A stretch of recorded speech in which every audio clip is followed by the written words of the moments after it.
Hello my loves and welcome to my chaotic room. Today I'm going to be sharing my top 5 mom tips that I have for you that I've learned in the past 11 months of being a first-time mom. Number 1, and I think this is the most vital tip, if anything, that you take out of the video, it should be this one, and that is self-care. You are the most important aspect of the routine, if that makes sense. Your baby really needs you, especially in this first year of life, and that is why you need to take care of yourself mentally, physically, in any way that feels caring and supportive to yourself, whether that is taking a hot bath, skincare, doing your makeup, buying yourself a gift, taking time alone.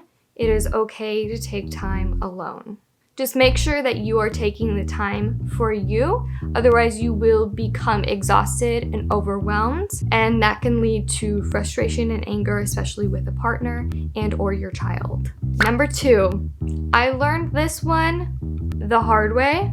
I'm the kind of person that when you start doing something, you do more. But in this case, we should really be doing less. We feel like, especially us stay-at-home moms, that we need to be doing everything under the sun. However, that's really not the case. I would prioritize cleaning the whole house in one day. I'd get up in the morning and tell myself I'm gonna have the whole house clean by the end of the day, and it never happened. I would feel overwhelmed and less productive when I set those goals for myself. However, when I told myself I'm going to clean the kitchen today and I'm going to clean the downstairs bathroom, I actually got the tasks done. Then, by doing less, I felt like I had achieved more in the day and I had more time to focus on the good parts of taking care of my child. Number 3.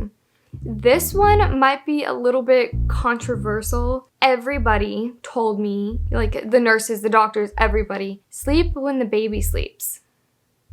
I don't take naps unless I am sick or unless I haven't slept for like a week. That's a whole nother story. So if I were to try to take a nap within that hour window of his naps, it just wouldn't make sense. It makes more sense for me to actually get something done that I wouldn't be able to get done had he been awake. And I know a lot of moms can relate to this. It is not easy to take a nap with our baby, but a lot of moms actually are able to do so, which is great. And props to you, because I would love some extra sleep once in a while. Number 4, this one is almost as important as number 1. Don't be afraid to ask and receive support, whether that's from family members or friends. Make sure that when you feel overwhelmed or you need help, that you ask for it, or you even communicate with a partner on how you feel. That tiny bit of help during that time when you're feeling overwhelmed is going to be better for you in the long run. I know it's easy just to push it off and be the mom, of course, and say you can do everything and feel like you can do everything, but in reality, that's just not the case. It really does take a village to raise a child. Number 5, this kind of has to do with tip number 1 also. That is exercise, exercise, exercise. Make sure that you're not pushing yourself to the limit. Make sure you're drinking enough water. Exercise is going to make your body feel better and refreshed. I promise you, once you get a good sweat on, you will not go back.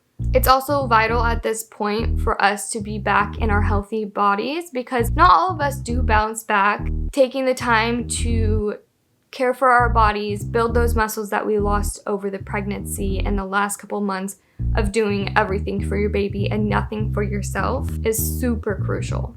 With that being said, motherhood is super fun, exciting, scary, and we will all get through this together. I love all of you guys, and I hope that you found at least one of these tips to be helpful. Oh my goodness, I cannot talk today. Woo! I hope you found at least one of these tips to be helpful or beneficial to your everyday life. And I will see you in the next video.